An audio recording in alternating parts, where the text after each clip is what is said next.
সারা দেশবাসীর কাছে আমি একটু সহযোগিতা চাচ্ছি যে আমার বাচ্চাটার জীবন বাঁচানো, আমি একজন অসহায় মা, আমার বাচ্চাটার জীবন আপনি বাঁচাইলে বাঁচাইতে পারেন, অল্প কিছু দিলে আমার বাচ্চাটার জীবন বাঁচতে পারে। এখানে যে কালো কাপড় দিয়ে বাঁধা, এদিকে কিন্তু সে পায়খানা করে। আমার নাতিটাকে বাঁচাইবার জন্য আপনারা তো যেটুকু চলতে পারেন তাইলে চলে আমার পর। আসসালামু আলাইকুম দর্শক এবং শ্রোতা, আমি এই মুহূর্তে দাঁড়িয়ে আছি উত্তর হাতুন্দা চুনারঘাট পৌরসভায় অবস্থিত এই উত্তর হাতুন্দা। তো আমি এই মুহূর্তে যার বাড়িতে দাঁড়িয়ে আছি, দেখেন ওনার ঘর কিন্তু এই ঘরটা। তো ঘরের দিকে তাকিয়ে অন্তত বুঝতে পারছেন যে তারা আসলে বর্তমান যে ফ্যামিলির অবস্থাটি এটা আপনারা অনুমান করতে পারতেছেন।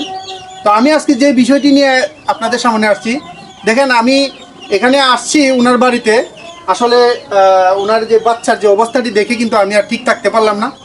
আমি মনে করলাম যে এটা আমার একটা দায়িত্বর মাঝে পড়ে, যে আমি অন্তত টাকা দিয়ে অন্তত সাহায্য করতে পারবো না, যেহেতু আমার একটা ভালো একটা প্ল্যাটফর্ম আছে, আমি ওইটা দিয়ে ওনাদের পাশে দাঁড়াইতে পারি কিনা, ওই জন্য কিন্তু আমি ওনার পাশে এই মুহূর্তে আসছি। তো সম্পূর্ণ বিষয়টি আপনারা জানবেন, আমি জানার চেষ্টা করব।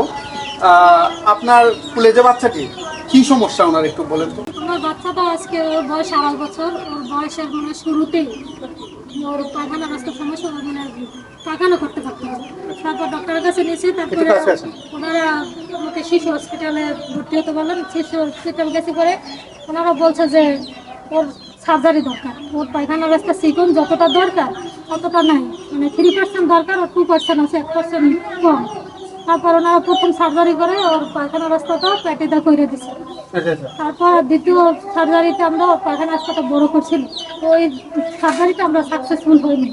আবার ওটা করতে, দুইটা সার্জারি করছেন? হ্যাঁ, দুইটা করছি। আচ্ছা, দুইটাতে সাকসেসফুল হন নাই? একটা সাকসেসফুল হয়েছে, আরেকটা হয় নাই। এখন দ্বিতীয়টা আবার করতে হবে, মানে সর্বোচ্চ আবারও 2টা সার্জারি, আরো 2টা লাগবে। হ্যাঁ। প্রত্যেকটা সার্জারিতে আপনার কত টাকা ব্যয় হয়? মিনিমাম 1 লাখ টাকার মতো। 1 লাখ টাকার মতো। হ্যাঁ। আচ্ছা, দেখেন আপনার স্বামী কি করে? আমার স্বামী একজন চার দোকানদার। ও ছোটখাটো একটা টুপি দোকান। আচ্ছা, আপনি ওনার কি হন? আমি ওনার আব্বা। আচ্ছা, আমি রে বাবা খুব গরিব মানুষ দেখে আজকে আপনারা সামনে আমি হারাইছি। আমার নাতিটাকে বাঁচাইবার জন্য আপনারা তো যেটুকু চলতে পারেন তাইলে চলে আমার পর। যেমন আমার গোটারের অবস্থা খুবই ভালো, আমার চলার মতো কোনো চোখ নাই। ছেলেটা আছে, আমার একটা ছেলে করে 2টা নাতি। এই নাতিটারে লই আমি খুব বাধা আছে, আমার আনিতে খাই না, নিতে নাই, এই অবস্থায় আমি চলছি। আচ্ছা, এখন আপনি কি চাচ্ছেন? আমি চাচ্ছি যে আমি 2.5 বছর ধরে আমার ছেলে বাচ্চাটার চিকিৎসা গ্রহণ করতেছি। এখন আমি আর্থিক দিক দিয়ে খুবই সমস্যা আছে। এখন ওর মানে আরেকটা সার্জারির ডেট দিচ্ছে, আজকে 4-5 মাস হয়েছে, কিন্তু আমি আর্থিকের জন্য পারতেছি না। এই জন্য আমি একটু সারা দেশ, বয়স কত? 2.5 বছর। 2.5 বছর। হ্যাঁ, সারা দেশবাসীর কাছে আমি একটু সহযোগিতা চাচ্ছি যে আমার বাচ্চাটার জীবন বাঁচানো, আমি একজন অসহায় মা, আমার বাচ্চাটার জীবন আপনি বাঁচাইলে বাঁচাইতে পারেন, অল্প কিছু দিলে আমার বাচ্চাটার জীবন বাঁচতে পারে। এখানে যে কালো কাপড় দিয়ে বাঁধা, এদিকে কিন্তু সে পায়খানা করে। দেখেন এই যে নিষ্পাপ বাচ্চাটি, এই নিষ্পাপ বাচ্চাটির কোনো পাপ নেই। আমি সবার কাছে চাইবো অন্তত তার, সে বেঁচে থাকতে চায়। এইটুকু বাচ্চা, এই বয়সের বাচ্চার এখন এই পেটে দিয়ে তার পায়খানার রাস্তা করা হয়েছে। তো চিন্তা করেন আপনারা, দেখেন আপনারা অনেকেই টাকা পয়সা রুজি করতেছেন বিভিন্ন জায়গাতে, দেশ এবং প্রবাস থেকে। আপনারা যদি এখানে ওই বাচ্চাটাকে 10 টাকা করে সেন্ড মানি করেন বিকাশ থেকে, তাইলে কিন্তু এই বাচ্চা ফিরে পাবে তার জীবন। তার কিন্তু এখনই জীবনটা মানে শুরু, তার কিন্তু এখনই শুরু। এই শুরু থেকে যদি এখন ঝরে যায়, তাহলে মনে করেন তারা আর কিছু রইল না, শেষ সম্বলটুকু এই বাচ্চাটি তারা। আমি মনে করি অন্তত যে যতটুকু পারেন কেউ এই ভিডিওটা এড়িয়ে যাবেন না, অন্তত 10 টাকা করে হলেও সেন্ড মানি করবেন। আমি বিকাশ নাম্বার দিয়ে রাখবো ওনাদের। আপনার বিকাশ নাম্বারটা একটু দেন আমাদের, এটা ব্যবস্থা করেন বিকাশ নাম্বার। আচ্ছা, তা মুখস্থ আছে নাম্বার না? আচ্ছা, মুখস্থ আছে নাম্বারটা একটু বলেন। 01777953197। এটা পার্সোনাল নাম্বার? জি, আমার আবার বলেন নাম্বার। আবার নাম্বারটা বলেন। 01777 আস্তে আস্তে 953197। আবার বলেন। 01777953197। এটা বিকাশ এবং নগদ। বিকাশ এবং নগদ। আচ্ছা, দেখেন ওনার এই বাচ্চার মায়ের দিকে তাকায় দেখেন, সে কিন্তু অনেক কান্না করতেছে। আসলে একটা বাচ্চার জন্য সবারই কিন্তু মায়া হয়। দেখেন আপনাদেরও অবশ্যই মায়া হবে এই বাচ্চাটির দিকে তাকালে। ওর জীবনটাই আপনারা জোরে যেতে দিয়েন না। দেখেন একটা চা স্টলে বসে যদি আপনারা চা খান তাও 10 টাকা খরচ হয়, একদিন না হয় খরচ নাই করলেন। এই বাচ্চাটার পাশে দাঁড়ান, সবাই আপনাদের জন্য দোয়া করবে। সোনারঘাট পৌরসভা 3 নং ওয়ার্ড উত্তর হাতুলটা। ওনার আমি প্রায় সময় উনি আমার কাছে আসেন যখন, তখন সময় উনি অনেক সময় শেয়ার করেন যে আমার লাচিটার অবস্থা খুবই খারাপ। আচ্ছা আচ্ছা।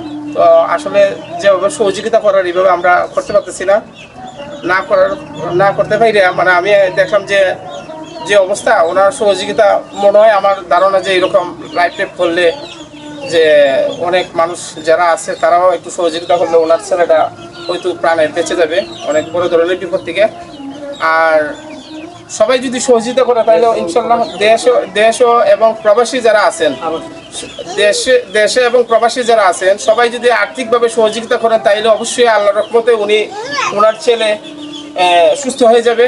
আর 2টা অপারেশন লাগে, তার অবস্থা খুবই খারাপ, ঘরদরের অবস্থা এবং বাড়ির ঘরের অবস্থা দেখলে মানে খুব কষ্ট লাগে। এইগুলা ওই কষ্ট লাগার কারণেই আজকে উনি যখন দেখছে যে বাজারে যায় মানে ওনার নাতি এবং ওনার ছেলে নিয়ে যখন একবারে অসহায় অবস্থায় মানে মানুষের দ্বারে যখন যাইতেছেন, আমি বললাম যে আমি একটু সহযোগিতা করি।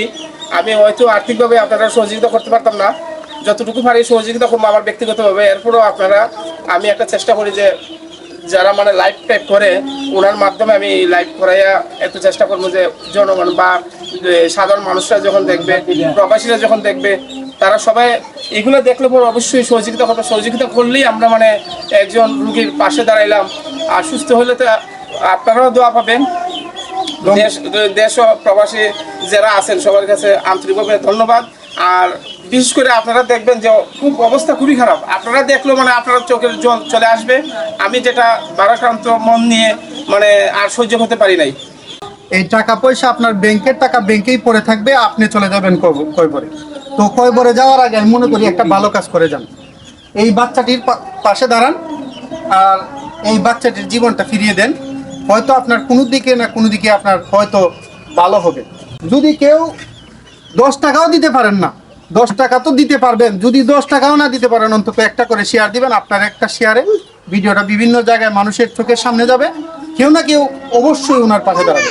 এবং যারা ডাক্তার আছেন মানবিক ডাক্তার, তাদেরকে আমি বলছি আপনারাও নক করতে পারেন যে আমি ফ্রিতে চিকিৎসা করে দেব। এই পর্যন্ত সবাই ভালো থাকবেন, সুস্থ থাকবেন, আল্লাহ হাফেজ।